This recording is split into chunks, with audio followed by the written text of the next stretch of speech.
Zaman sekarang, kan dunia kita penuh banget sama konten buatan AI. Nah, pertanyaannya, gimana caranya kita sebagai, katakanlah, detektif digital, bisa bedain mana yang asli dan mana yang palsu? Nah, sebagai analis forensik, saya bakal ajak Anda semua buat ngintip petunjuk-petunjuk tersembunyi yang bisa mengungkap kebenarannya. Yuk, kita mulai investigasinya? Oke, ini dia rencana investigasi kita. Pertama, kita bakal lihat hal-hal aneh yang kelihatan mata, yang nggak sesuai sama dunia nyata. Terus kita bakal gali lebih dalam buat cari jejak digital yang tersembunyi. Habis itu, kita bikin checklist sederhana. Dan terakhir, ada satu fakta penting yang kita semua harus tahu. Oke, langkah pertama investigasi kita. Kita harus ngerti dulu kelemahan utama dari AI generatif. Jadi gini, sistem ini kan belajarnya dari data dua dimensi, gambar dan teks doang. Dia nggak pernah ngerasain langsung dunia nyata.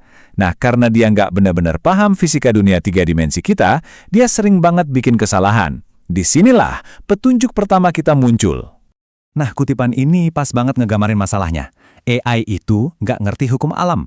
Jadi, misi pertama kita sebagai detektif digital adalah nyari di mana AI ini melanggar hukum fisika.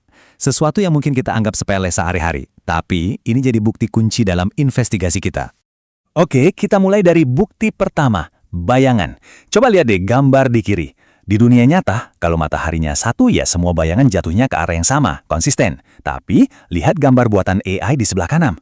Bayangannya kacau balau, kayak ada banyak matahari di langit. Kalau kita tarik garis dari setiap bayangan ini, garisnya nggak bakal ketemu di satu titik. Ini bukti kuat kalau pemandangan ini mustahil secara fisika.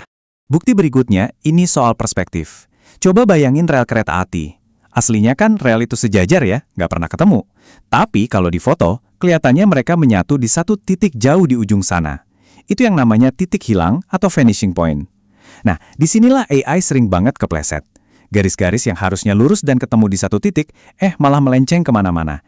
Ini salah satu kesalahan paling umum dan paling gampang kita lihat. Oke, investigasi yang kelihatan mata udah selesai. Sekarang, waktunya kita pakai kacamata digital kita.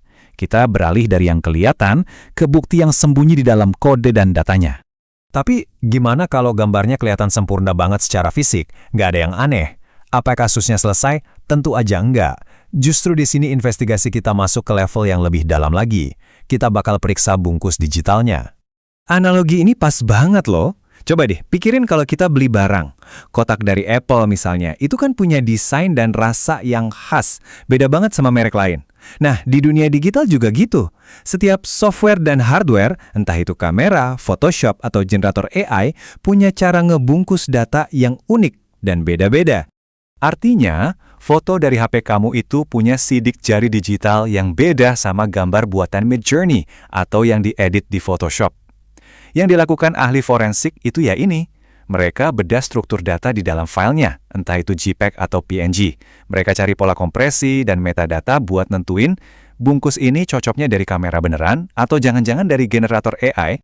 Selain nyari bukti, ada juga nih metode yang proaktif. Contohnya Google. Sekarang mereka nanam tanda air digital yang nggak kelihatan di semua konten AI buatan mereka. Anggap aja ini kayak benang pengaman di uang kertas. Mata kita nggak bisa lihat, tapi alat khusus bisa deteksi buat mastiin ini asli atau bukan. Dan jejak digital ini nggak cuma digambar loh. Coba kita pindah ke audio. Gema atau reverb di rekaman suara itu kan mencerminkan bentuk ruangannya ya. Nah, audio buatan AI sering banget gagal niru fisika suara ini. Gemanya bisa kedengaran aneh, nggak konsisten. Jadi, biarpun suaranya jernih banget secara akustik, nggak mungkin rekaman itu datang dari satu ruangan yang nyata. Oke, sekarang kita masuk ke teknik yang lebih canggih. Reverse engineering. Intinya gini, buat nangkap pemalsu, kita harus mikir kayak mereka.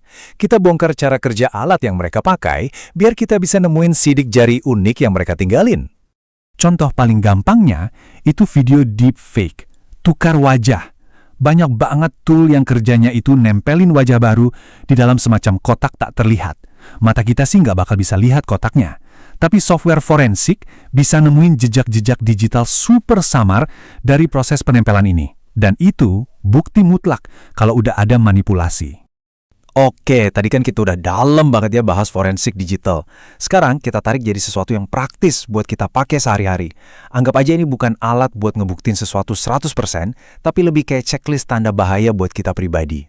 Jadi, lain kali kalau lihat konten online, coba deh tanya ke diri sendiri. Bayangannya masuk akal nggak? Garis bangunannya lurus apa aneh? Coba perhatiin detail-detail kecil yang AI sering salah, kayak jari tangan yang jumlahnya aneh, atau kulit yang mulus banget kayak lilin. Kalau video, gerakan bibirnya pas nggak sama suaranya. Melatih mata kita buat peka sama hal-hal ini tuh langkah pertama buat jadi lebih kritis. Kita udah bahas banyak banget teknik ya. Tapi sekarang kita sampai di bagian paling penting dari semua ini. Ada satu fakta yang jujur aja krusial dan mungkin nggak enak didengar, tapi kita semua harus terima. Tolong dengerin ini baik-baik ya. Ini peringatan keras dari seorang ahli di bidangnya. Jangan pernah terlalu pede. Teknologi ini tuh berkembangnya cepet banget. Trik deteksi yang kita tahu hari ini, bulan depan mungkin udah nggak guna. Buat kita yang cuma lihat sekilas di medsos, hampir nggak mungkin bisa bedain secara akurat. Jadi, apa kesimpulan dari investigasi kita? Gini, pertahanan terbaik kita itu bukan jadi ahli forensik dadakan, tapi membangun sikap skeptis yang sehat. Tujuannya bukan buat analisis tiap piksel, tapi jadi konsumen informasi yang cerdas. Selalu bertanya, selalu cek sumbernya, dan yang paling penting, pikir 2 kali sebelum nge-share sesuatu. Pertanyaan di slide ini bukan buat dijawab sekarang juga, tapi buat kita renungin ke depannya. Karena saat batas antara yang asli sama yang palsu makin kabur, satu-satunya kompas yang kita punya ya cuma kewaspadaan kita sendiri. Jadi, tetaplah waspada.